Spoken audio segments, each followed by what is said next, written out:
be a screw, feel my own adrenaline. Yeah, I do just what I do, and I hope you let me in, yeah.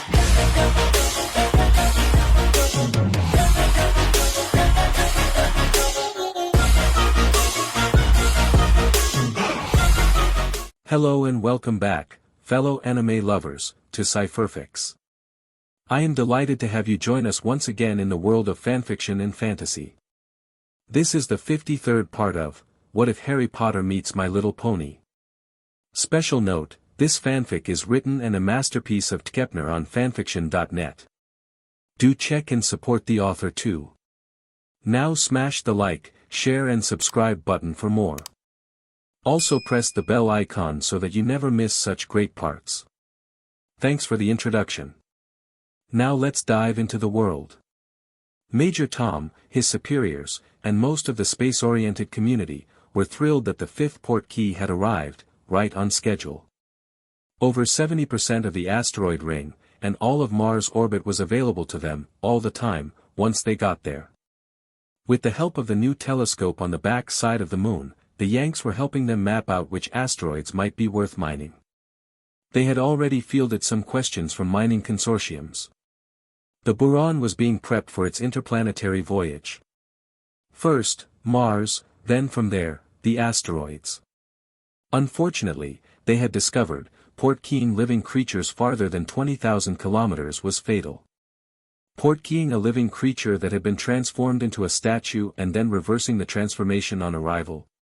Not dangerous at all. Unpleasant and disorienting, but not dangerous. It was easy to disguise the long-range port key as a special technology device. They simply made it a standard part of their spacesuit design that used suspended animation to prevent harm while using the translocator. In view of David Latham's speculation that he had discovered a planet in orbit around HD 114762, 126 light-years away this summer, and Alexander Woolson's and Dale Frail's following discovery of 2 confirmed planets around the pulsar PSR B1257 plus 12, 2,500 light-years away, and the very real possibility of interstellar travel in this century, the scientific community was desperate to find nearby planets. Thus, there were now 2 telescope stations on the moon. One at each pole. With fancy enough coordination and electronics, the 2 could be electronically linked as one, giving astronomers an effective mirror almost 3,500 kilometers, over 2,000 miles, in size. Without an atmosphere to mess with their viewing, finding and actually seeing planets as more than just a single dot was well within the realm of possibility. As the discovery of the planets around Proxima Centauri and the possibility of more around Alpha Centauri had proven. They had high hopes for Tau Ceti, a star which was spectrally similar to the Sun, although it had only about 78% of the Sun's mass. At a distance of just under 12 light-years from the Solar System, and the closest solitary G-class star, it was the closest star that would make any colonists, if it had a planet in the habitable zone, feel like home. After classes that afternoon, Harry made a quick run to Bon Bon and Lyra's room. After profusely thanking her, he quickly returned to the common room where the 3 fillies were still brainstorming on what Chirpy's cutie mark could be. Both Hermione and Ginny had retreated to the library to work on assignments. Ron was beating the trousers off Dean in a game of chess even with a handicap of no rooks. "Hey, Chirpy," he said, interrupting their confab in one corner. "I think you might be interested in these." He pulled 3 books out of his saddlebag. He was wearing it as a belt pouch. The first was Chinese Mythology, by Anthony Christie, An Introduction to Oriental Mythology by N.J. Secaucus was the second, and Hindu Mythology, Vedic and Puranic by William Joseph Wilkins finished the stack. Her eyes widened in surprise and she hurriedly grabbed the Hindu book. She flipped through it excitedly, stopping to read a section occasionally. Then she grabbed the next book and flipped through it, getting more and more excited with each snippet she read. She was practically vibrating in her chair. After she had given the second Chinese book a quick perusal, she jumped up and hugged him, transforming into her Pegasus form, wings pumping excitedly as she flew in a circle around him, spinning him with her. "Thank you, thank you, thank you," she sang gleefully. A second later, a brilliant bright light filled the room. When it faded, leaving everyone blinking except Chirpy. She didn't seem to have noticed anything had happened. There were 3 books emblazoned on both her flanks, with the faint images of alicorns and human gods on them. She had discovered her cutie mark. Before they had stopped blinking, Harry heard the swelling chords of a heart song. The next few minutes were devoted to Chirpy declaring to all and sundry that she had discovered her life's pleasure to be learning about the gods and goddess of other cultures. The rest of the dorm, those that weren't elsewhere in the castle, formed a massive choral backup. Whomever wasn't in a common room came down from their rooms, singing harmony and counterpoint, and interjecting their comments about life and gods as appropriate. Those witches and wizards who were in the Gryffindor Tower that day gained a whole new understanding of just what a cutie mark meant to ponies. Not to mention the power of a heart song to induce participation and bring joy to every pony.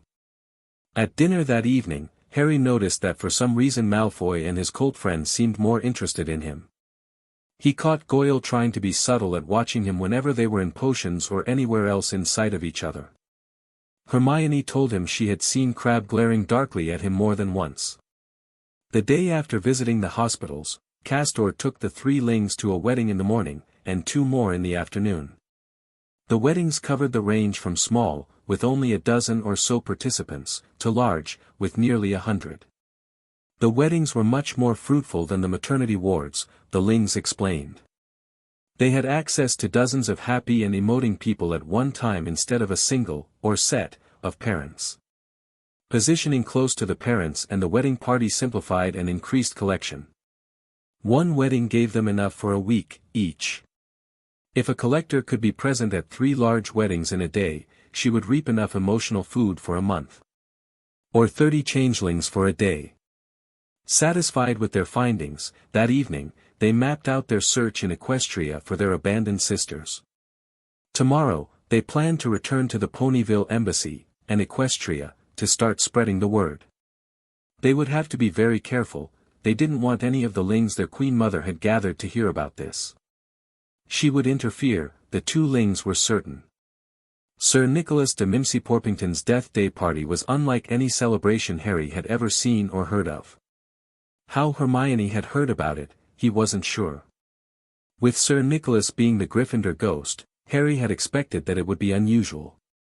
However, seeing the long, thin, jet-black tapered candles that lined the corridor to the dungeon room that held the party let him know his imagination was sorely lacking. Especially as the candles all burned a bright blue and cast a dim, ghostly light that made even the ponies appear to be ghosts. Myrtle, quite naturally, refused to attend. She had had her fill of them, and their cruelty, when she had been a ghost. That the temperature dropped as they continued onward was unexpected. Having a ghost freeze a pony to the bone if you accidentally walked through one, or it flew through you was normal, he knew. But he had never noticed them making a room so much colder just by their presence. Or maybe he had just been used to the drafty and cold castle, and never noticed the slight addition when a ghost was nearby. Then they turned a corner and could see nearly headless Nick standing at a doorway hung with black velvet drapes. They could also hear a horrible screeching sound, like 2 enormous pieces of metal sliding roughly against each other. "Is that music?" Ron mumbled incredulously. Harry understood why the Fillies and Hermione would want to know more about ghosts. He was interested, too. His mum would find the details intriguing. She might even try to wrangle an invite for the next year. However, Harry could see that Scootaloo was already making the face that said, "Well, I've seen enough. I'm bored. Let's go." But she didn't say anything. They had promised, after all. "My dear, dear friends," nearly headless Nick mournfully said as he swept off his plumed hat and bowed. "So good of you to come. Welcome, welcome." He waved them inside with a flourish. "Not a problem, Sir Nicholas," Hermione said cheerfully as she passed him. The rest just nodded, not nearly as enthused at the experience before them as they had been. It was a sight no pony would ever have believed possible. Harry was there, and he didn't believe it. The chamber had hundreds of pearly white, translucent people filling it almost completely. On a raised, black-draped platform at one end of the dungeon was the source of that awful shrieking, screeching noise. It was a 30-member orchestra, playing different-sized musical saws as instruments, of all things. Most of the ghosts were waltzing, to that dreadful, quavering sound on a crowded dance floor. 1,000 more black candles blazed overhead on a chandelier, giving off that same midnight blue light they had seen in the corridor. Apparently, large numbers of ghosts in one location did indeed lower the temperature of a room quite significantly. The room was like one giant freezer, and their breath rose in a mist before them. Harry took a deep breath and immediately regretted it. His lungs felt like they were half frozen. He surreptitiously cast a warming charm on his feet, hands, and robes. He wondered if there was a charm that would act like a mask and warm the air before he froze his lungs, like he was afraid was about to happen. Such a spell would be useful when they were outside during winter, too. He made a mental note to ask Hermione about it later. If she didn't know of one, he bet his mum did. He'd send her a letter and ask, in either case. Hers might be better than the witch version. They slowly meandered through the room, carefully avoiding walking through any ghosts. Not that helped, as the ghosts had no qualms about flitting through them going somewhere else. They saw a night squire who was somewhat singed around the edges, a gaunt woman with a noose around her neck, several ghosts in sailor uniforms draped in seaweed, and the Hufflepuff and Slytherin ghosts. Harry wasn't surprised to see that the Bloody Baron, the Slytherin ghost, was being avoided by the other ghosts, with a wide space around him on all sides. A long table draped in black velvet was on the other side of the room, and it appeared to have food on it. Ron led the way as they approached it, but he suddenly stopped and made a face of revulsion. The rest soon joined him, horrified. Appealing silver platters held large, rotten fish, other platters were heaped with burnt, charcoal-black cakes. The pride of Scotland, a giant haggis, was crawling with maggots and flies buzzing about it. Other trays held bread and cheese so covered with furry mold that it was difficult to discern what exactly was underneath. Centered on the table, charred and moldy, was an enormous, tombstone-like, grey cake. The black, tar-like icing said, Sir Nicholas de Mimsy Porpington. Died October 31, 1492. The smell was overpowering and quite revolting. Astonishing them, Ron said, "Can we move? I feel sick." Which proved there was a limit to even what he could stomach. The arrival of yet more ghosts, riding ghostly horses, no less, was an interesting and welcome distraction, especially as it meant the orchestra stopped playing that dreadful music. The leader of the headless hunt was a ghost named Patrick. He didn't seem to notice that his group had more or less taken over Nick's party as they proceeded to play head hockey. It was a rather deliberate slight on nearly headless Nick's situation, or Patrick was incredibly socially dense. Especially as he, and the others in the hunt, seemed to delight in showing off that their heads were detached by tossing them around to each other in a bizarre game of hot or cold potato. Harry and the others didn't stay much longer. After only a short time they already felt as if they'd never again be able to feel their fingers and toes, despite the warming charms. They headed out and up the stairs to the Halloween feast in the Great Hall. They hadn't eaten since lunch, and expecting ghosts to provide food for the living had been silly, as well as futile. The feast in the Great Hall was just as wonderful and exciting this year as last. The dancing skeletons were a surprising new addition that helped make the feast more entertaining. Harry thought they were quite delightful. He knew his mum would be more than interested in meeting them, and learning the spell that animated them. What would happen if one of them went through the portal? For the first time, both teams in the Quidditch stadium were playing on up-to-the-date brooms that differed only in the tastes of the players and team captains. The Slytherins were playing on Nimbus 2001s. The Gryffindor team, however, was using a mix of new brooms. The twins were on their Nimbus 2000s from last year, and the three chasers and goalkeeper were on Clean Sweep 7s. According to the team captains, the Clean Sweeps were better suited for nimbleness and necessity for those positions. The Nimbuses were more oriented toward straight-line acceleration and high speed. Perfect for seekers and beaters needing to be in a new position that wasn't necessarily very close to their current one. It promised to be an interesting game. It was, just not in the manner that everyone expected. A rogue bludger had chased Harry relentlessly back and forth across the pitch while he searched vainly for the snitch and tried to avoid getting hit. It had taken him only a moment's inattention to fall victim to the rogue, leather-covered, lead ball. Malfoy taunting him throughout did not help the experience. While Harry did manage to get the snitch before Draco, it was at the expense of a broken arm. Which was further complicated by Professor Lockhart muffing a spell and accidentally vanishing all the bones in his right arm, from shoulder to fingertips. His mum would not be pleased. For many reasons. Goyle and Crabbe seemed especially pleased at seeing Harry floated off to the hospital wing, despite losing the game. Malfoy was too distracted by Slytherin's Quidditch captain, Marcus Flint, screaming in his face at losing them the game to notice. After taking the distasteful Skeelgrow, why did all witchery potions taste terrible? His teammates, and herdmates, showed up. They wanted to celebrate their win and commiserate his misfortune with a grand party to cheer him up. Unfortunately, MDM Pomfrey chased them all out, claiming he needed rest to regrow his missing 33 bones. It took an inordinate long time for him to finally fall asleep. Harry woke with a small yelp of pain. His arm felt as if it were full of large splinters, all wriggling and moving slowly, like a batch of worms. He blinked, looking around. It was almost too dark to see. With a shock, he realized someone was touching his forehead in the dark. "Shite," he exclaimed and tried to move away from the giant eyeball inches from his face. Tennis ball-sized eyes were peering at Harry through the darkness. After a moment, Harry realized it was Dobby, the house elf. He looked miserable in the dim light. "Mr. Harry Potter, sir, came back to Hogwarts," he said softly.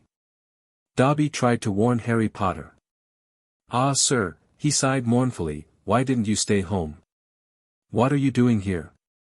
Harry said as he pushed Dobby's sponge away. He leaned up on his good elbow. "Besides, did you see how many adults were with me? Do you really think they would have let me stay at home?" Dobby looked away and sighed. He turned back to Harry. Harry Potter must leave Hogwarts. Dobby believed his bludger would be enough. "Your bludger," said Harry, anger lacing his voice. "Your bludger.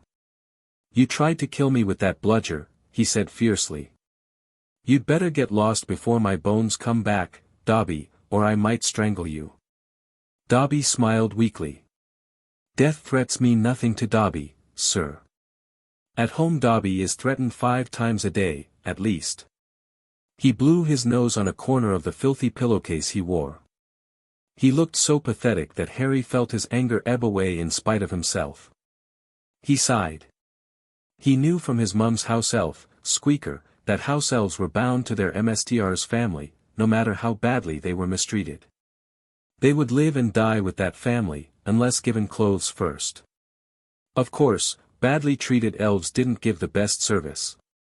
They would execute their commands exactly as ordered, but not 1 iota more than the order required. Plus, as any officer in any army will tell you, any order that can be misunderstood, already has been misunderstood. The filthy pillowcase that Dobby wore was a badge of pride among house elves, proof that they weren't a burden to their MSTR in any way, shape, or form. For him, it was a sign that his family didn't care about him, that he deserved punishment. Which was why he was here. Any house elf who would defy his MSTR by assisting an opponent was clearly not sane. But not kill Harry Potter. Never kill. Dobby remonstrated, tears leaking from his eyes. Dobby wishes to save Harry Potter's life. Better seriously injured at home, than be here, sir. Dobby only wanted Harry Potter sent home. "Really?" said Harry angrily. "It never occurred to you that with magical medicine anything that isn't fatal is generally just an inconvenience?" He glared at the house elf, who wilted a bit under that gaze. "Why," he demanded, "do you want me sent home in pieces?" Dobby tearfully explained how the house elves had been mistreated when Lord Voldemort had been ascendant. That he had routinely tortured and killed them as mere entertainment, and encouraged his followers to do the same. How his disappearance at the Potter house that Halloween 11 years ago had been a new dawn for those downtrodden house elves. How Harry Potter became a beacon of hope, their savior. He ended with, and now, at Hogwarts, evil, true evil, stalks the corridors and dungeons of Hogwarts. He stopped, horrified. "And no more, sir, ask and no more of poor Dobby," stuttered the elf, his eyes huge and almost glowing. "Dark deeds are planned, dark deeds indeed. Harry Potter must not be here when they happen. Harry Potter must go home," he said emphatically. Harry sighed. "Like anyone will let me," he said gloomily. "As I told you, the princesses want me to come here." He stared at Dobby. "When some pony who can make the sun rise, set, or make a figure eight in the sky, at her whim, asks you to do something, only a fool says no. The last pony who seriously dared to disobey her, her own sister, she exiled to the moon for 1,000 years."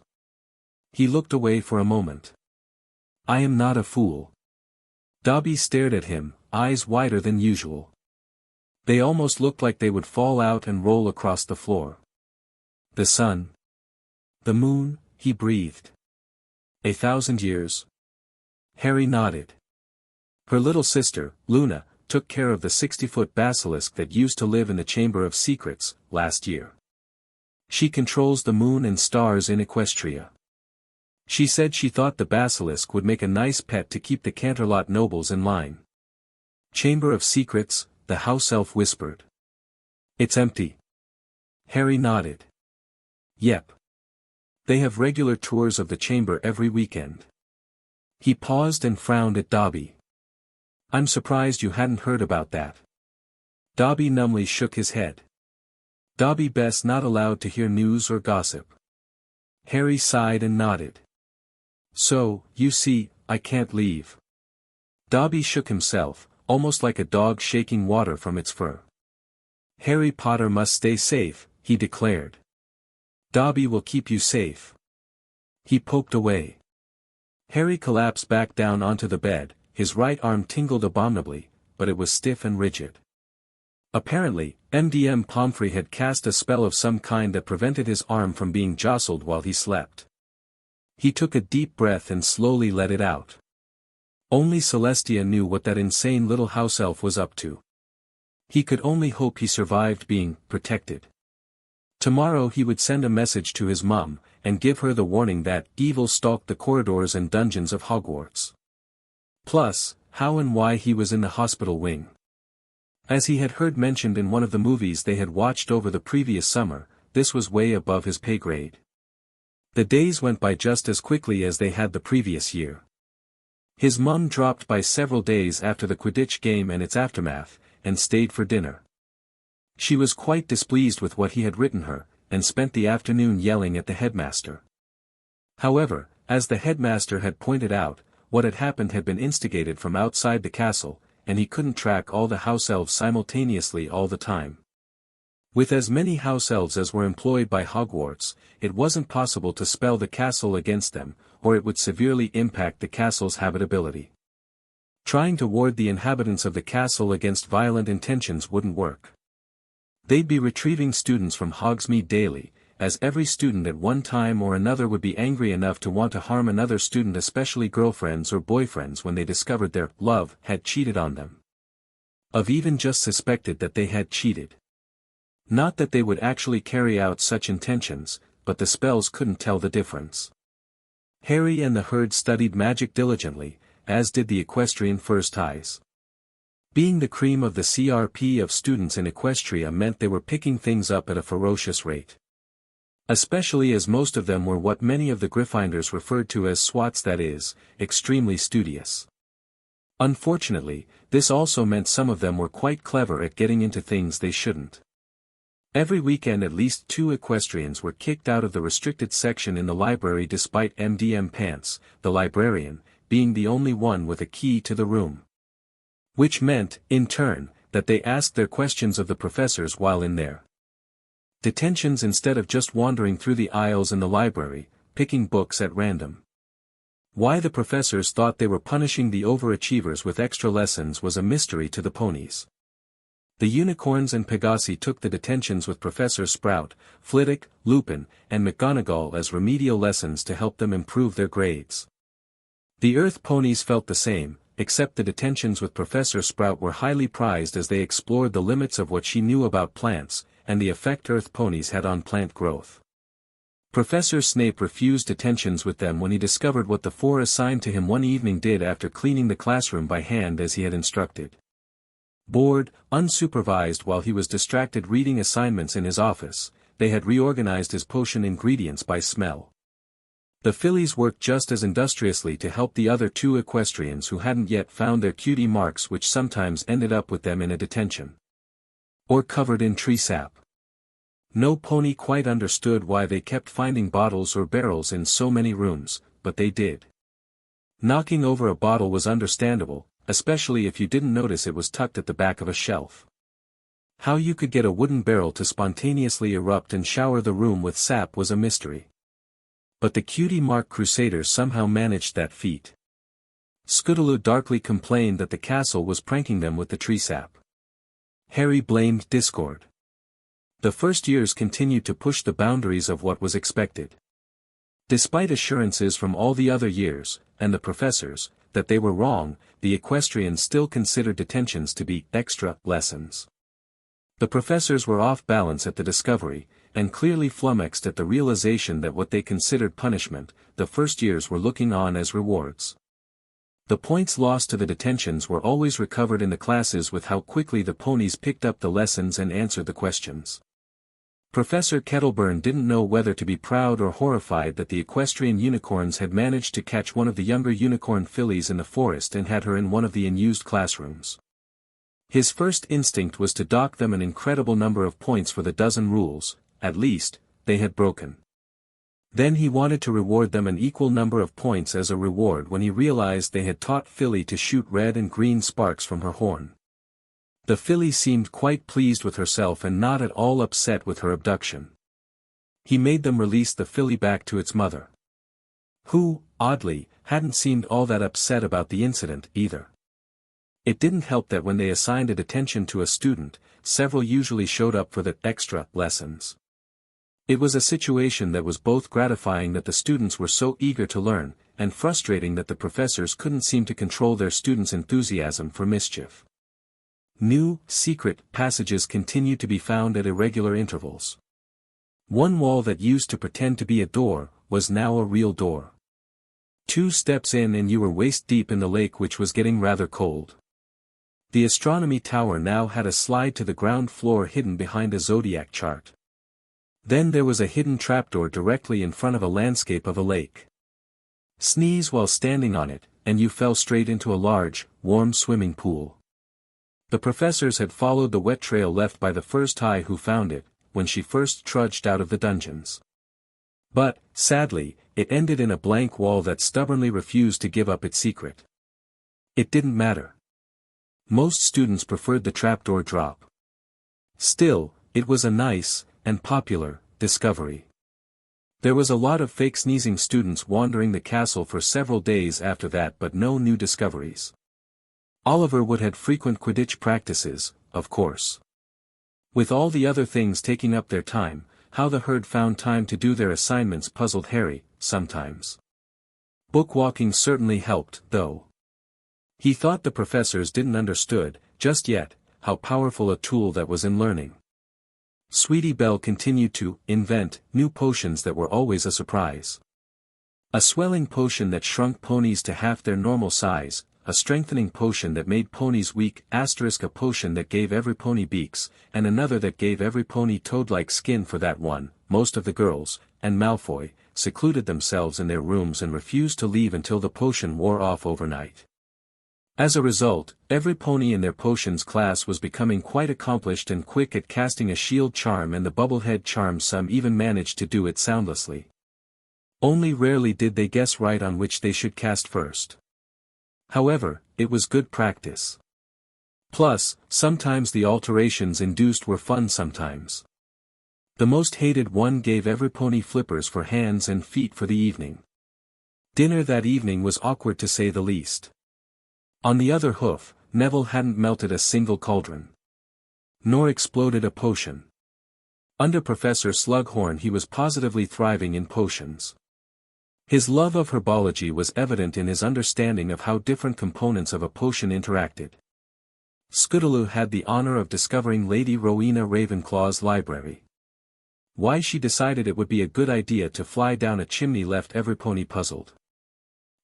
She said by way of explanation, I was slaloming around the chimneys, bored, when I noticed this one chimney didn't have any heat or smoke coming out of it.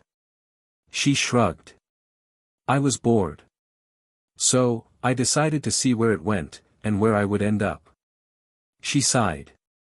It was just a room with big desk and lots of scrolls stuffed in little cubby holes. Surprisingly, there wasn't any dust anywhere. It looked as if the owner had just stepped out. It had an enormous window overlooking the grounds, and a smaller one that let me look into what I later realized was the Ravenclaw common room. How did you know that? Asked a first year. Scootaloo rolled her eyes again. 'Cause that's where they told me I was when I left the room. The entrance is behind her statue in their common room. She sighed. Unfortunately, the door wouldn't open again once I left. What if you got stuck in the chimney? Apple Bloom said with a shudder. No one knew where you were. Scootaloo rolled her eyes. I'd call for a house elf, she said. Duh. One of them could easily pop me out. The others all nodded, understanding. Still, next time, tell someone before taking off into someplace unknown, Harry said quietly. The headmaster was especially pleased about that discovery, and gave Scootaloo 10 points. The window to the common room was apparently a series of one-way transparent stones. It had let the founder monitor her house's common room, and the students in it, without being noticed. No one had, as yet, found the method to entering her study, which was beside the Ravenclaw common room chimney. The professors were stuck with either flying down the chimney as a Pegasus would or having a house elf pop them into it. Only the headmaster could use apparition. Harry had his doubts about that exclusivity. He was sure that his teleport would work just fine, but he first needed to take a look at it. He was surprised that teleporting was so slow at catching on. It was a tremendous improvement on apparating. However, witches had shown themselves reluctant to try anything new. It was better to stick with what they knew than experiment with something else, seemed to be the sentiment. The house elves knew of Rowena's office, of course, they kept it clean, after all. But they had been told never to tell anyone, not even the headmaster. As the order came from a founder, the castle magic had informed subsequent generations of the ban. Now that it had been found, the order had been cancelled. Unlike Salazar Slytherin's Chamber of Secrets, Ravenclaw's library had not been pillaged by previous sleuths. Rowena's diaries, notes, and many priceless manuscripts and scrolls were still intact, as if only set aside by her the previous day. Copies were placed in the Hogwarts library, where scholars and students were reading them avidly. To Scootaloo's surprise and delight, she was awarded a special plaque for finding the founder's hidden room. Naturally, this discovery led to a flurry of Pegasi diving down chimneys and popping out of cold fireplaces all over the castle. Not that the Pegasi were all that interested, at first. Some of the other students, however, were more than willing to bribe the flying ponies to do the checking for them. Probably because they were too big to fit, themselves, and doing it while riding a broom was impossible. Other upper-year students teamed up with first years and used levitation charms to explore the attics and chimneys. The first highs were, naturally, smaller than the older students and less likely to get stuck in a tight place. Sadly, no other hidden rooms were found with that method, although they did discover a rather unusual number of disused sleeping quarters for professors or guests. In an interesting development, the newly discovered rooms appeared on the map in Headmaster Dumbledore's office, as well as the more extensive one in the prefect's monitoring room. It seemed that the map only acknowledged castle areas that had been in use when the map was first initialized last year. The prefects did not appreciate the number of new hiding places they had to check for couples engaged in illicit activities during the day. This left only Godric Gryffindor's armory and Helga Hufflepuff's secret room, possibly a solarium, undiscovered. The hunt was on. Ellie was stumped. For the last month she had kept noticing an unsettling disparity with one of the Slytherins. His feelings were too erratic. They varied from boredom or relaxed, to afraid, worried, and anxious, normal for most students with assignments to hand in, to upset, enraged, and downright near violent. It was almost like two people in one body, at different times of the day. There seemed to be no pattern to it at all. Almost exactly as Professor Quirrell had been last year. She hadn't yet narrowed it down to one student because the Slytherins were remarkably inexpressive. Most had a public face when they weren't in their dorm. At least that was her conclusion based on how often the expression of any particular Slytherin was at times radically different from the feeling he or she was projecting. The other three houses were much more carefree about showing their feelings through their expressions. The Slytherins' faces, by comparison, were almost wooden. Complicating the situation was that the Slytherins always seemed to move in packs of at least 3, and usually in whole groups of boys or girls, or both together. On the other hoof, she had narrowed it down to a select 3 boys in her year. Because they were Slytherins, it was difficult to get close enough to single out which of the 3 was responsible for the feelings. But his feelings of rage and longing for violence were worrying, to say the least. Especially after what had happened last year. That time it had been a professor working through an older student. Was the same thing about to happen, but with a younger student? The last thing she wanted to see was the equestrian EUP guard take up permanent residence in the castle. It was bad enough with the so-called professorial aides, even if they did seem to be more interested in magic and their students than sniffing out lings. Tracking the 3 was difficult without using anything more powerful than a notice-me-not spell. Which wasn't all that unnoticeable for a first or second year. Unfortunately, her or her ling's constant attention would make her and them stand out. They didn't have a reason to hang around the Slytherins.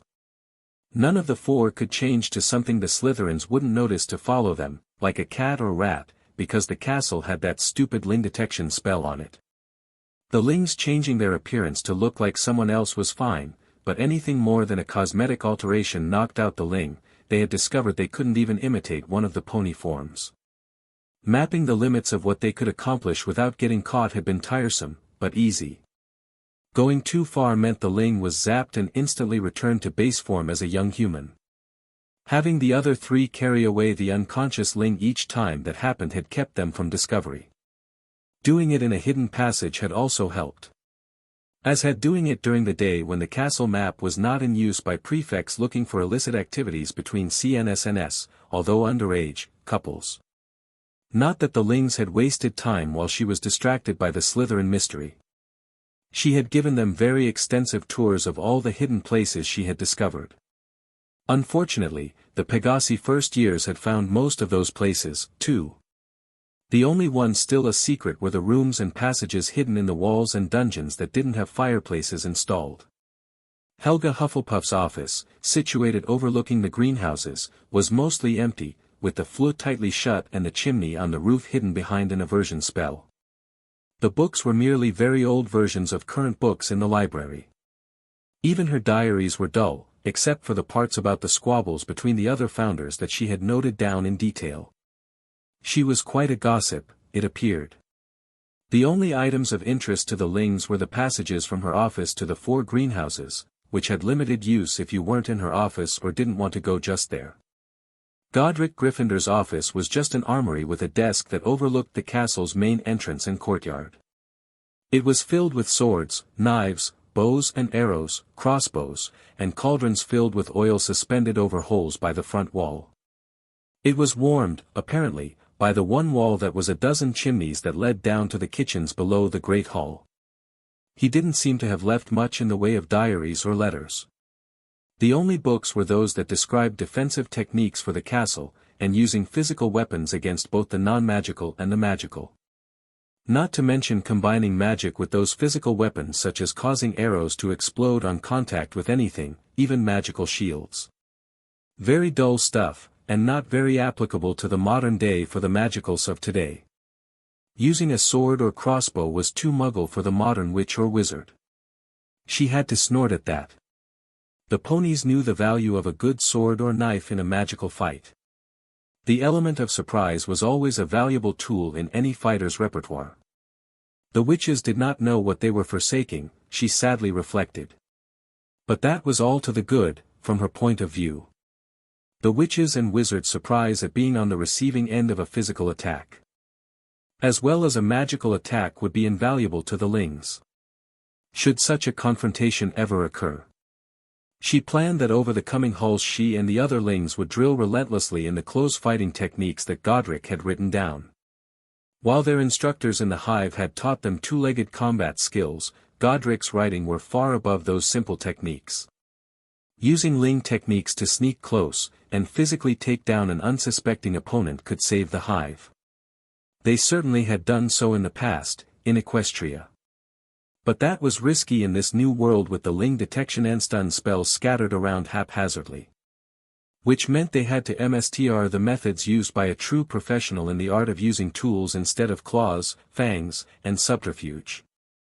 Not using magic to sneak around meant no one would pick up their activity, too, unless their victim was being actively watched by others.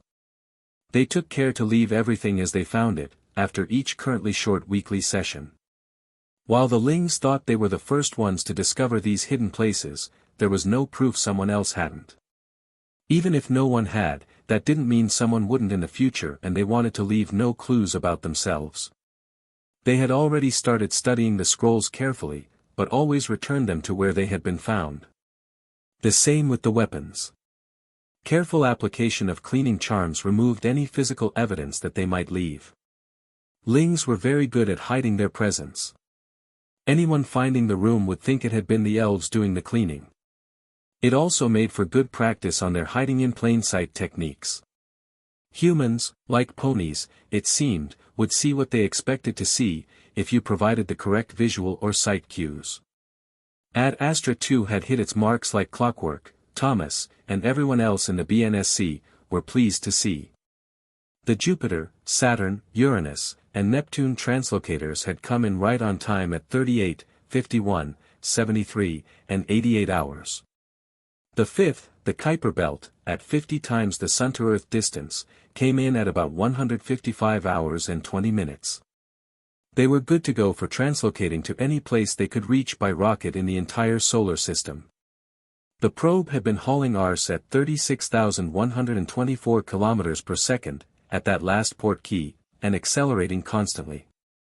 The Yanks had been incredulous, at first, but when their Hubble telescope picked up the brilliant flame of the missile's engines as it passed Jupiter's orbit, they became believers. Thomas was sure that if they hadn't layered impervious charms on the missile's nozzle, it would have eroded away and been vaporized long before Ad Astra 2 made it that far. The sixth translocator, scheduled for one light day, came in almost 9 days after launch. The seventh, at 1 light week distant, appeared at 23.5 days. Less than half an hour shy of 28 days, the engines shut off. They had reached the target of 70% the speed of light, at a distance of 9.77 light days. They would reach the 1 light month marker in 3 weeks 57 days after launch. BNSC had also learned that translocators operated on a geometric scale for distance versus time in transit. That is, take the distance and divide by 200,000. Then find what power of 2 you need to hit that number. Multiple that power by 2 and add 9. Thus, jumping 200,000 kilometers takes 9 seconds. The moon is 400,000 kilometers away, 2 to the power of 1, thus, 1 times 2, then add that 2 to 9, and 11 seconds. Mars is 56 million kilometers at its closest, 2 to the power of 8.15, 2 times 8.15, 16.3 added to 9, which gives a time of 25.3 seconds.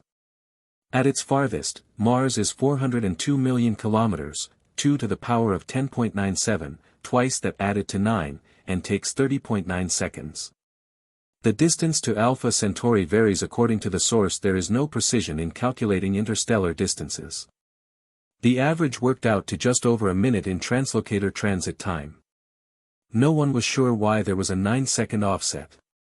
Nor why the time was a geometric factor of distance.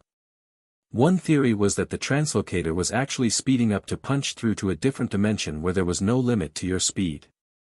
Once there, the translocator sort of shifted into warp speed and off you went.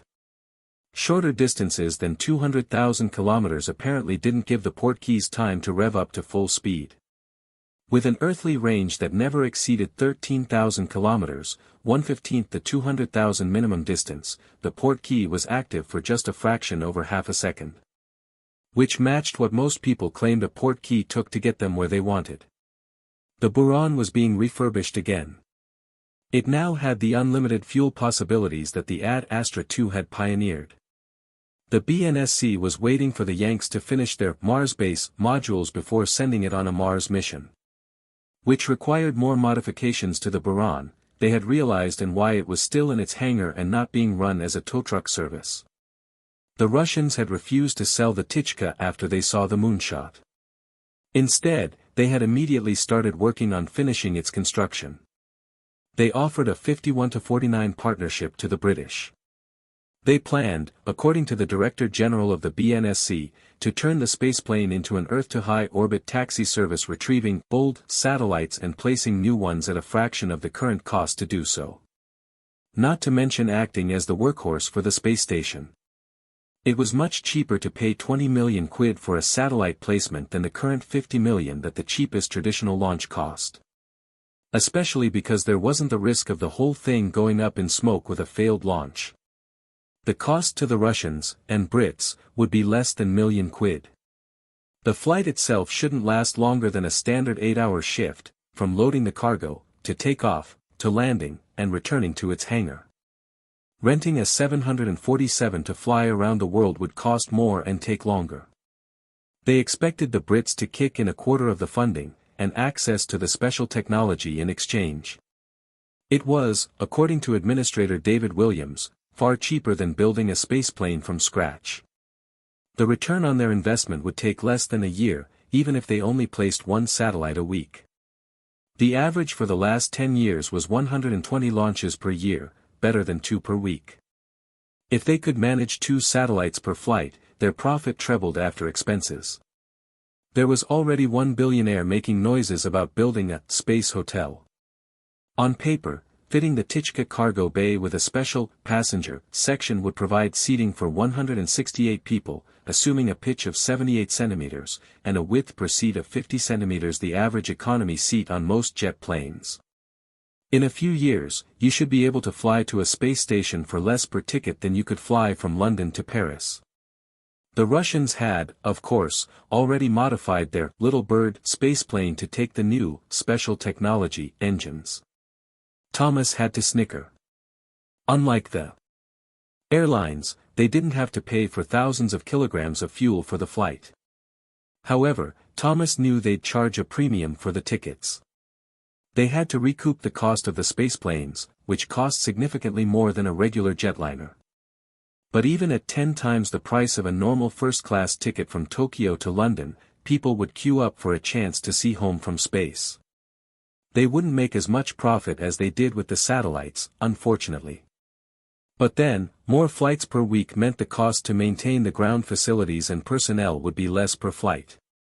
As their part of the deal, Britain had dispatched 10 special technology officers to Baikonur Cosmodrome, Kazakhstan. They were carefully examining the exterior of the spaceplane, tile by tile, using their special technology instruments to look for defective or suspicious tiles. A follow-up on that would an interior examination. They didn't tell the Russians they would be reinforcing the structural members and all the potential weak spots they had identified previously in the Buran. They were also installing the special technology cameras that were on the Buran, and a few other safety measures they deemed necessary that would be impossible to detect if you weren't well versed in special technology. That Stalin had pretty much genocided their own wizards and witches removed the dangers of clashing with a Russian ministry for magic. The British weren't giving away any secrets, but neither did they want a crashed spaceplane on their consciences. Besides, it saved the Buran from grunt work duty. As a result, the Brits could capture the world's eyes with sexier space spectaculars. Like the first landing on Mars, planned for May 1st, which would be televised in gorgeous full color and broadcast by the BBC. Then the exploration of the asteroid belt with, perhaps, the retrieval of few tons of material for the scientists. Just how similar are Ceres, Vesta, and Pallas? How difficult would it be to emplace a space engine on the surface of an asteroid and bring to down-to-Earth orbit? Not to mention would be the special technology experiments. Can you use the technology to find particular mineral-rich asteroids? Would the switching spell work in mining? If an asteroid was small enough, could you use a translocator to move it to Earth orbit or the Moon? The Yanks, secure in the superiority of their NASA, had already pulled both their Atlantis and Endeavour spaceplanes from service, the Endeavour not even having flown yet. They were quickly refurbishing them in preparation for the special technologies being offered by Britain. Again, in exchange for a partnership. A much smaller partnership for the Brits, considering they were only contributing the technology and not any cash. The UK government didn't really care about the percentages. It was all about prestige at this point. In the future, every picture of every spaceplane would feature the flag of the United Kingdom, right beside the flags of the United States or Russia. Once again, they could say the sun never sets on the British Empire. Although, this time, it was a bit more tongue-in-cheek than in the past. And it didn't require thousands of soldiers posted around the world with restless natives objecting to the foreigners. Mars was about at its closest, now, and had just gone into retrograde motion. Which meant, Earth, being in a closer orbit than Mars, had just passed it. With time for turnover, that made a leisurely 42-hour trip to Mars at a steady 1 gravity acceleration. Or 30 hours if they pushed it to 2 gravities. The selected astronauts were already training in plywood mock-ups of the cargo bay and spaceplane with loading and unloading the equipment for building their Mars base. The cargo crane had already been beefed up to handle the heavier equipment loads expected on Mars. The crew wasn't being told that the crane was as robust on Earth as it would be on Mars. Ah, the wonderful advantages and beauty of special technology. Speaking of which, one genius had managed to create a replicator, Star Trek style. Like the original series on the telly, it appeared as if it was simply a vacant cube built into the wall with a control panel below it. In truth, the bottom of the box, the part with the blinky lights, hid an expanded space with several dozen prepared items, in stasis and shrunken size. The control knobs merely selected the item, and pressing the Go button duplicated it. He promised that he would have a much slicker version in a few more months. It would have 100 choices, and designed for the same form factor for simple replacement. Ha! No more wasted space storing food on long trips. Considering that the Buran would now be running its engines for many hours at a time, the flight decks of the spaceplane had to be redesigned. While lying on your back with your legs elevated wasn't much of an issue during takeoff, doing so for hours on end was. Plus, the rear wall of the cabin became the floor, necessitating a few changes for such long flights. Such as the toilet facilities, which would be on their side, the ladder to the lower deck, and the airlock to the cargo bay being on the floor. Fortunately, no longer needing to carry as much support materials freed up a lot of space. No need for tanks of water, oxygen, and nitrogen, nor locking cupboards for food. The special technology that removed waste from the sink and toilet didn't really save much room. Spacecraft typically just shot waste into space, but it did remove all the plumbing and safety equipment those required. The pilot and co-pilot seats kept their positions relative to the instruments, but the seat section folded down so their legs were in line with their bodies. Naturally, the flooring had to swing down, too, to accommodate the extra length.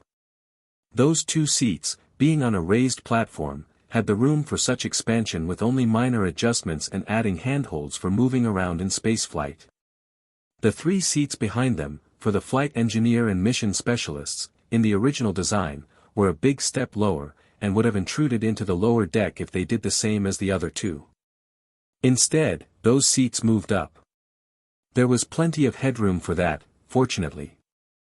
The flight engineers and flight mission specialists' instruments were remounted into sliding panels that the 2 could adjust to suit their needs. The seats on the lower deck were similarly altered. The next generation of spaceplanes would, undoubtedly, feature a rotating flight cabin. After all, once you were in space, everything was instrument flying anyway. If submarines could operate safely in the oceans without seeing exactly where they were going, then so could spaceplanes, albeit at higher velocities and much less chance of hitting anything. The first trip to Mars would be an international crew, it had been decided. Like the first flight in August, the flight commander was Oscar Baker, pilot cosmonaut Viktor Afanasiev was co-pilot, the mission specialist was cosmonaut Yelena Kondakova, and he was the flight engineer. Having done it once, it only made sense for them to do the next. They were the most familiar with the Buran, after all. In addition, they had 5 mission specialists on the deck below: Hans Schlegel, a German; Leroy Chow, an American; Takao Doi, a Japanese; Umberto Guidoni, an Italian; and Claudie Heinery, a Frenchwoman. Takao and Claudie would be responsible for setting up the scientific instrument packages on the surface. Those were a suite of instruments like the ones Thomas had helped set up on the moon, with the inclusion of a battery of atmospheric monitors. Hans, Leroy, and Umberto would be setting up the Martian base, with occasional assistance from the other mission specialists.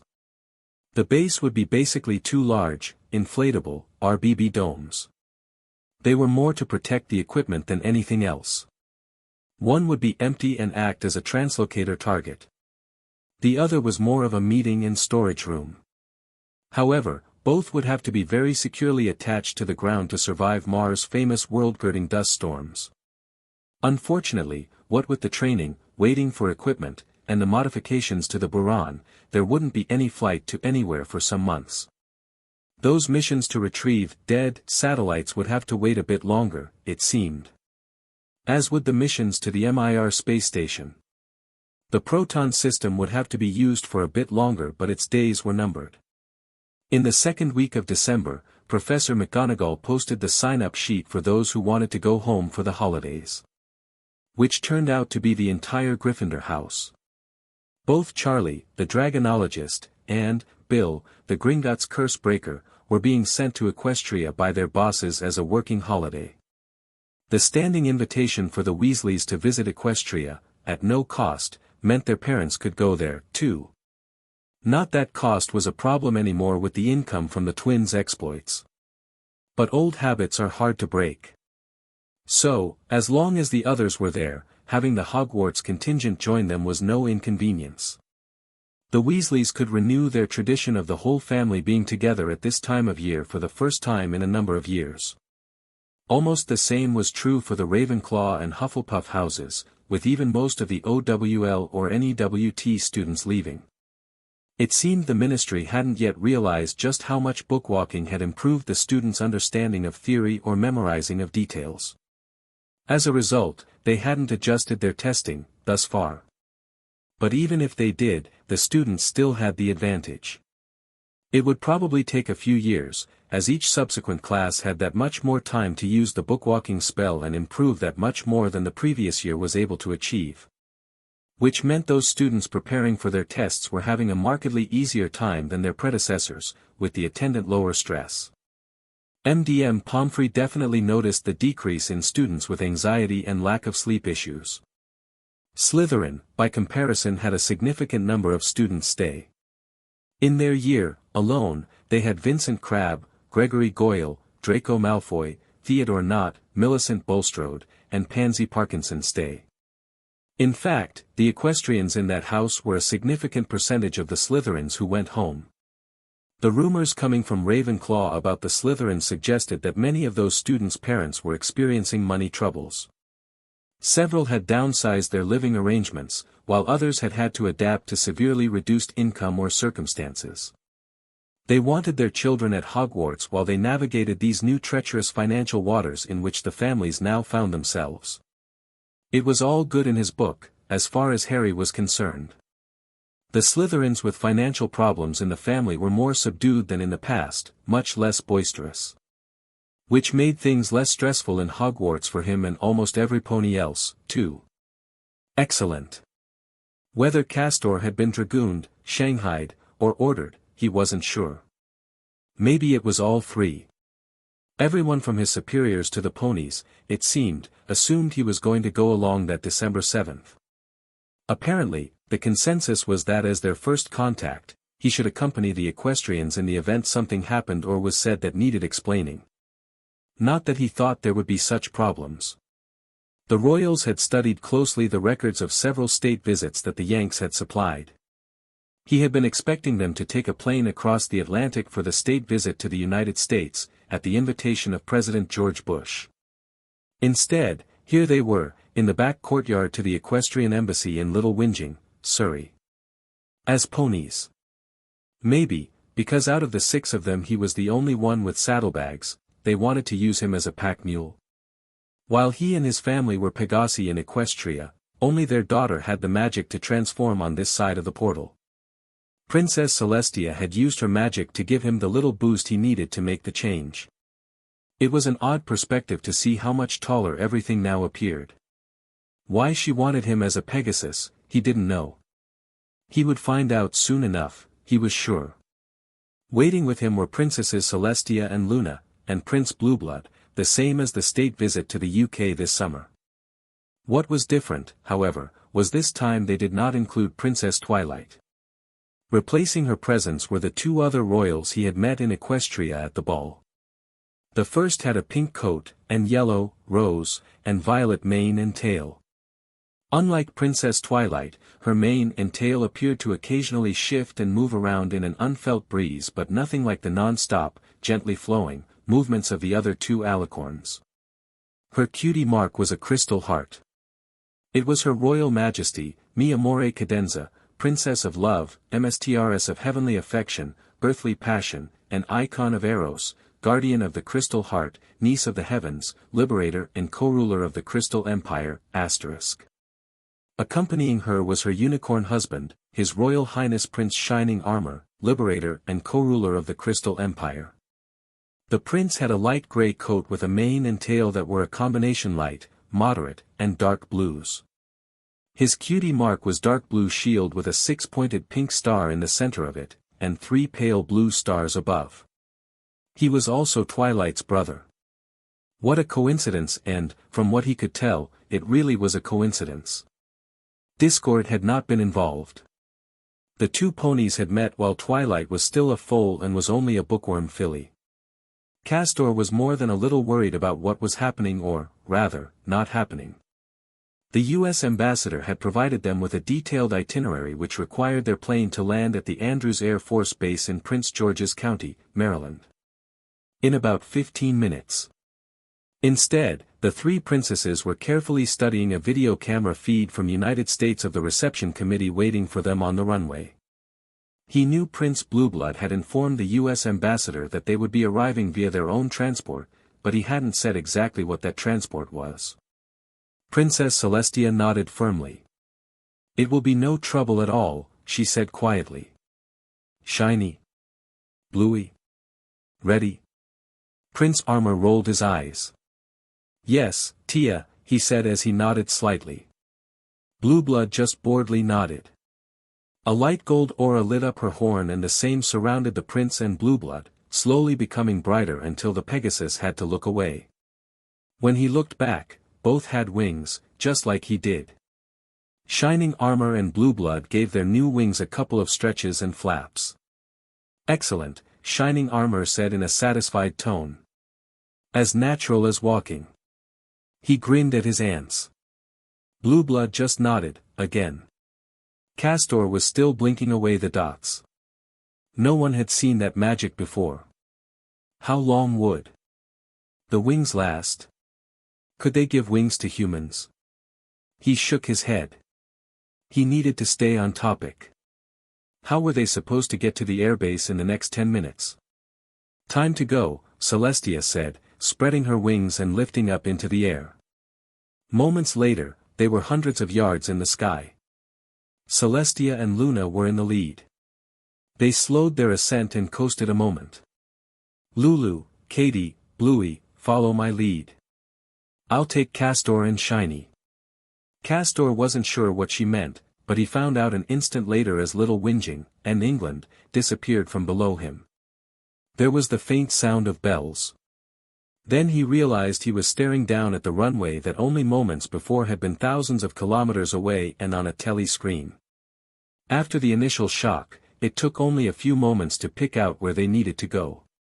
2 barricades were erected on one of the airport's taxiways, with a small crowd behind each.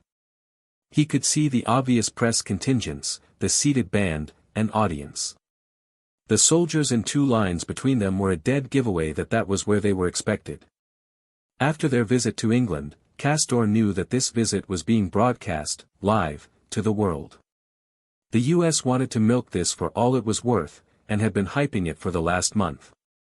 Unfortunately for President Bush, the bad economy at home overrode any accomplishments from outside the states, which meant he had lost the election just 2 weeks ago. It had been close, but he had lost. However, he would be going out with a historic first that guaranteed him prominence in the history books. He would be welcoming the first ever interplanetary visitors to the United States. It took a few minutes, and them losing most of their altitude coasting in loose circles, before anyone on the ground noticed the 6 flying ponies over their heads.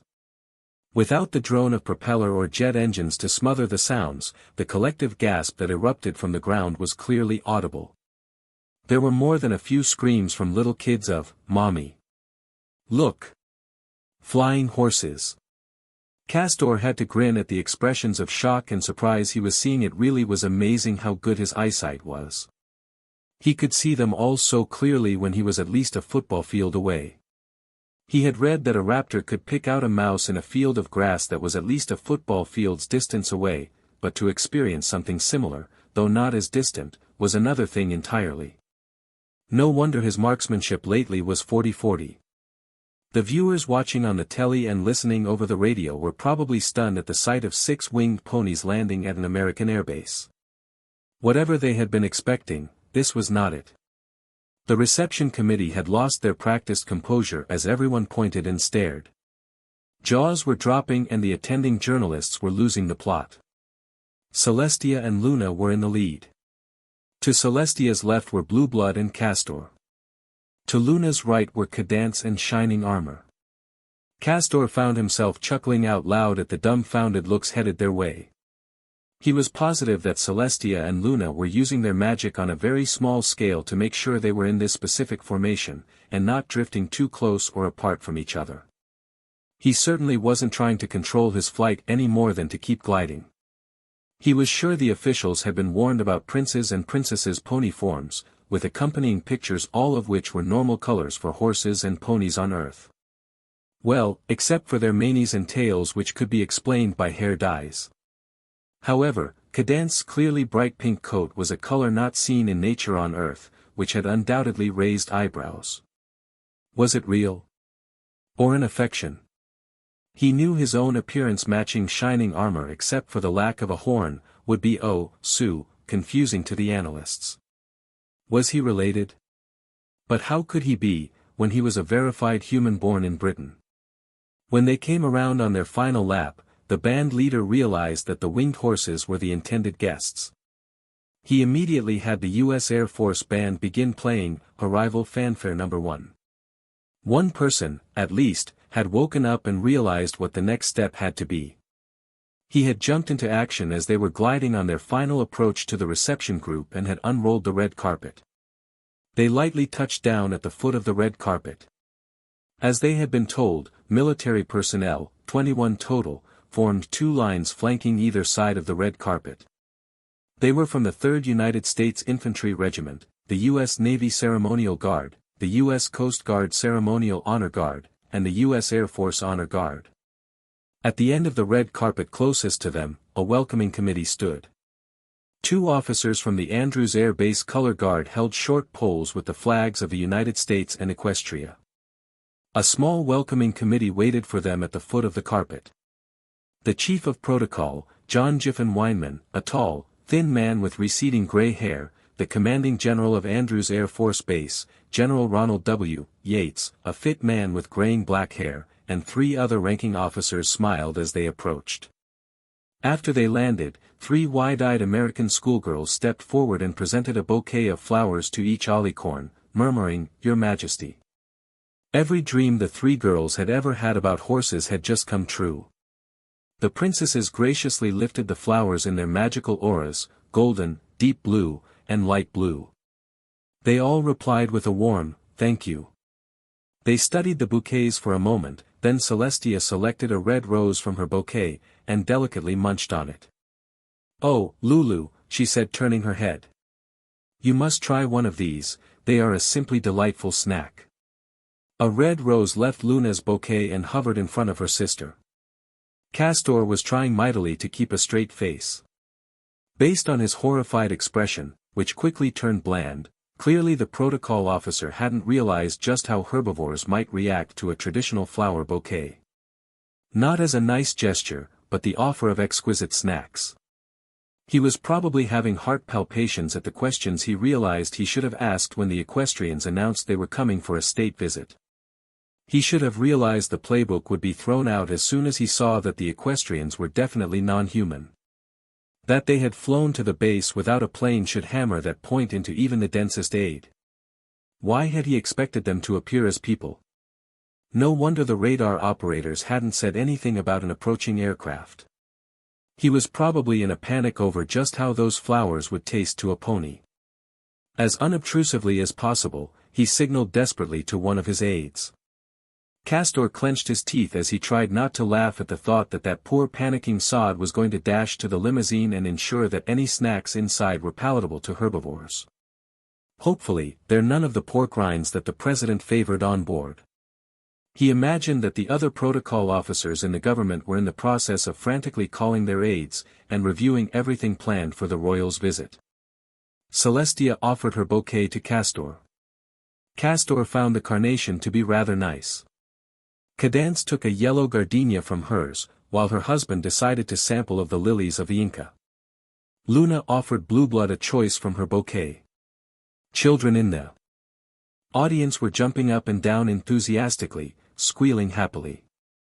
Their families, primarily from the air base, had to physically restrain some of the more exuberant children from dashing under the ropes and accosting the ponies on the red carpet. Celestia, Luna, and Cadance leaning back slightly and then waving their front hooves, obviously to the children, didn't help the parents. Although their children were ecstatic at being noticed. Castor had to wonder how those watching on the telly were reacting to all this. The commentators were probably having a field day, he was sure. Recovering, Weinman managed the rest of the ceremony with aplomb. The national anthems of Equestria and then the United States were played as they walked to their waiting car. The flowers, alas, did not make it to the end carpet, not even the stems. John, the protocol officer, was probably praying he hadn't just poisoned the visiting royals, or any in their party. Celestia and Luna took their time, studying the men and women to either side. The son Alicorn stopped at one point and asked to see a sailor's rifle. Not to be outdone, Luna asked the same of an infantry woman. They both hefted the rifles in their magic and examined the bolt actions as if they were on an official inspection. Prince Armor looked as if he also wanted to take a look at the rifles, too. Cadance just rolled her eyes. Castor imagined she was thinking something along the lines of Colts and their toys. The limousine waiting for them wasn't typical. Not having the expansion technology, and having seen that the princesses were big, in both their forms, the government had either acquired or created a stretch van and heavily modified it to simply look like a much larger version of a stretch limo. Eventually, and to the protocol officer's great relief, Castor didn't doubt, they reached the vehicle. The poor man would probably have a breakdown once they were out of sight. Once the 6 of them were comfortably seated, they left for the president's guest house. Blair House, their destination, was a 119-room home across the street from the White House. The Blair House staff had been extensively briefed on the royals, and that they could appear as either ponies or people. Castor planned to slip a word in the ear of one of the cooks that Celestia absolutely adored cakes of all kinds. If they wanted to get in her good books, all they needed to do was make sure that there were always several on hand, and to serve at least one with every meal. Also, that chocolate was not a problem, far from it. While they were visiting, as a sign of respect, lamp posts on Pennsylvania Avenue were outfitted with Equestria's, the United States, and the District of Columbia's flags. The equestrian flag also would fly in front of Blair House and the East Executive Avenue entrance to the Eisenhower Executive Building. The six would have the rest of the evening to settle in.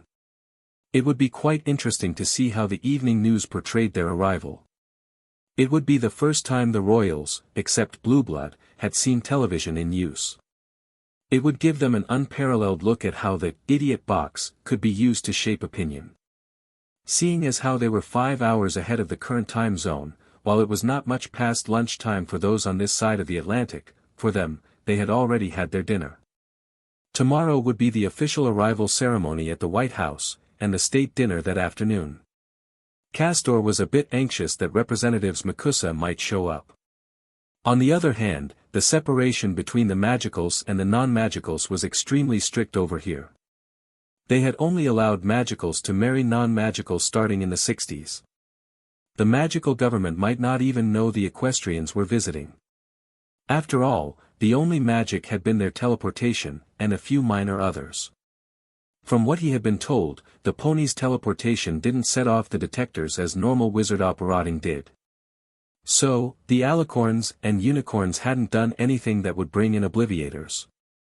As long as the magicals kept their noses out of things, at this point, the statute of secrecy was perfectly safe. Castor idly wondered how Twilight was doing. Spike sighed as he walked to Twilight's room. He had already searched the map room, the throne room, and the kitchen. The sun was getting awfully close to the horizon and there hadn't been any signs of Twilight since their early dinner when the royals had left. First, he checked under the bed. Nope. Then he checked the closets. Nope and nope. He sighed again. As he reached the door, he had a sudden inspiration. He turned, rushed into the bathroom, and yanked open the door to the shower stall. Disappointingly, that, too, was empty of any signs of his purple mum. He once more headed for the door, stopping at the threshold to think. He slapped his head with his paw. Of course. He should have checked there first. He jogged into the massive library and looked around. The bookshelves were completely empty.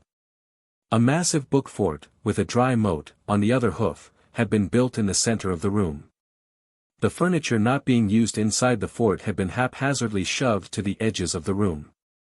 He walked over to the fort's entrance, currently blocked by the massive World Maps book, 3rd edition, with new and more accurate maps of places ponies have never been before, TM, with additional annotations and commentary by Princess Twilight and the main 5 TM. Twilight, he yelled, merely talking would never make it through the book-thick walls or the equally thick book drawbridge. It's almost time for sunset. He jumped to the side as the massive maps book crashed down, revealing a distraught and panicked purple alicorn.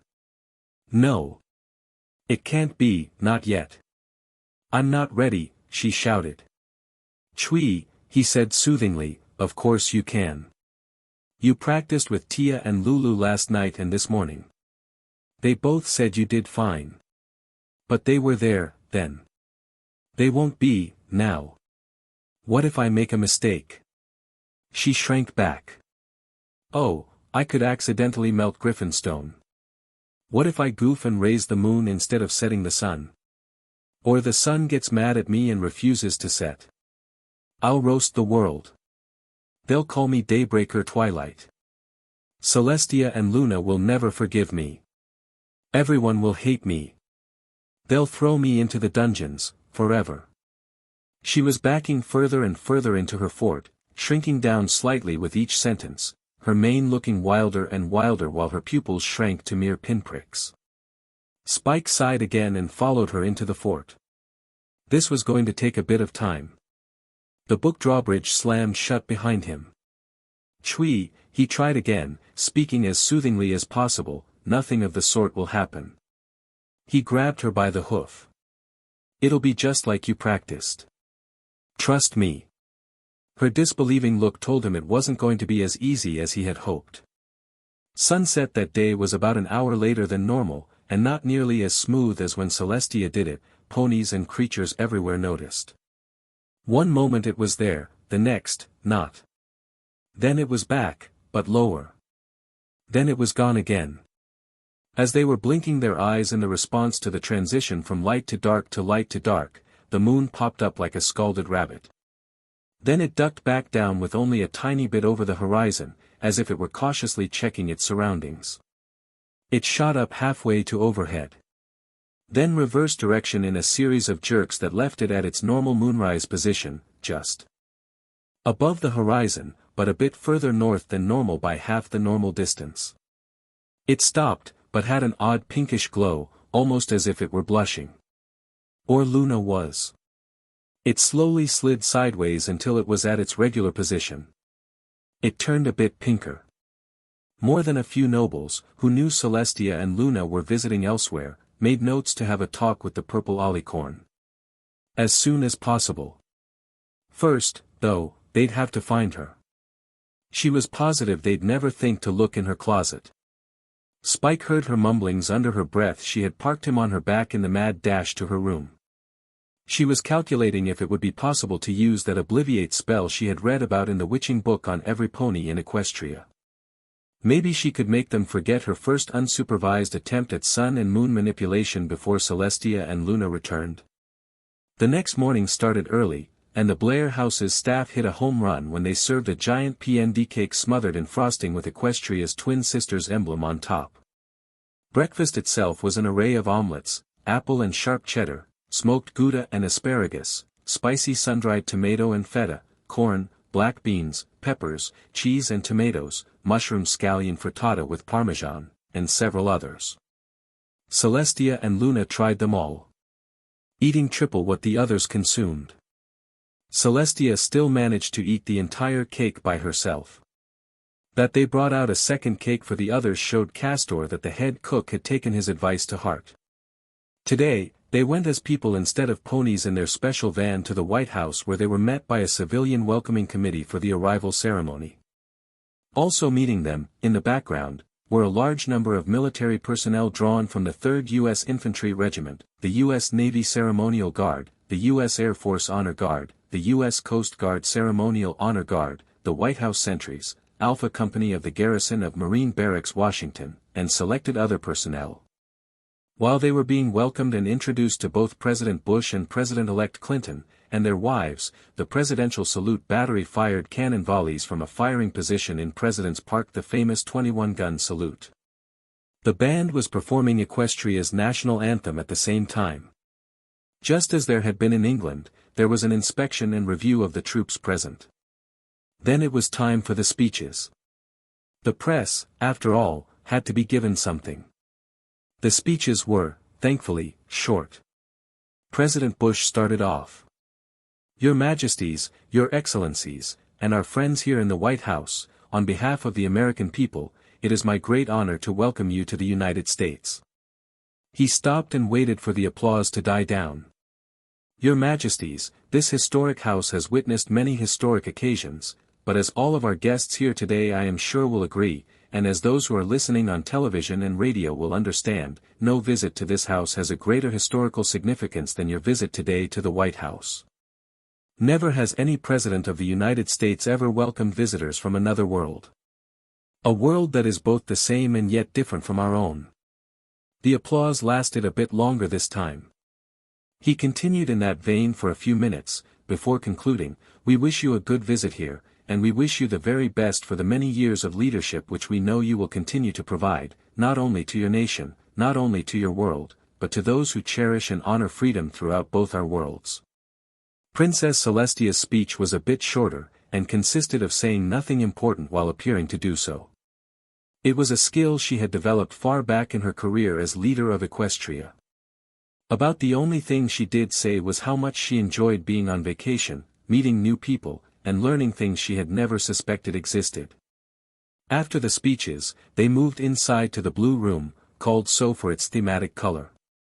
There, the 5 equestrians signed the official White House guest book. Then it was to the red room, where the official presentation of gifts was to take place.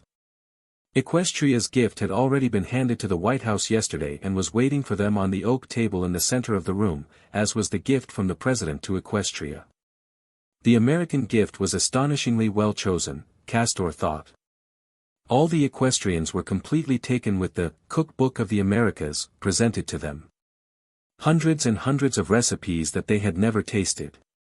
To individuals who counted centuries, a new recipe was beyond imagining for them. All the cookbooks from England were heavy in meats, unfortunately. A few catered to vegetarian diets, but those were a definite minority. That must have been a monumental effort to canvass recipes from almost every country in North and South America for ones that would be appropriate. Plus, it was quite clever to include all the Americas and not just restrict themselves to the borders of the United States. The included countries would brag about being in the book while the US subtly implied it held influence over them. The equestrian gift was a box about a foot long on each side, 30.5 centimeters, and 4 inches, or 10 centimeters, deep. Emblazoned in the top were both the seal of the United States and the seal of Equestria. Celestia smiled at the president as she opened hinged top, revealing the interior to the Yanks for the first time. The inside of the lid duplicated the outside, but with the words, "A gift to the United States of America from Equestria, in honor of eternal peace between our nations," above them. It would take a moment for anyone to notice that, however. What immediately drew their attention was in the bed of the velvet-lined box. It was a single, eagle-shaped diamond, replicating the seal of the United States. In lifting the lid, a soft light suffused the diamond from underneath. The body was amber, the beak and legs yellow, and the head was white. One foot held a green olive branch with leaves, and the other held 3 yellow arrows with white heads and fletching. The shield on the bird's torso had a blue field at the top, and red and white vertical stripes below. The blue field held 13 white stars.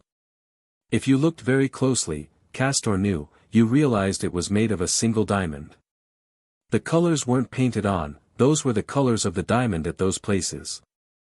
At almost 5 kilograms and 10 inches, 25 centimeters, tall and wide, and 2 inches, 5 centimeters, thick, it was the second most massive diamond in the world.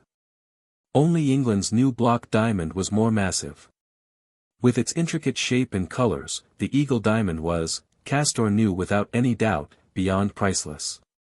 While the Yanks stared, dumbfounded at the glittering diamond, Celestia said, "It took myself, Luna, and 7 unicorn artisans almost an hour to fashion this. Afterwards, the artisans had to rest for a day." She paused, taking in their flabbergasted expressions. In the bottom of the box is an eternal light that will always light the seal when the cover is open. She smiled. "You need not worry about it burning out. The power supply will not run out. Your son was gracious enough to agree to power it forever." So alright folks, that's all for today. Stay tuned for part 54. Do subscribe, like and share for more such videos. Also check out the story and author tkepner on fanfiction.net. Press the bell icon to be notified first on release. See you in the next video. Till then, goodbye.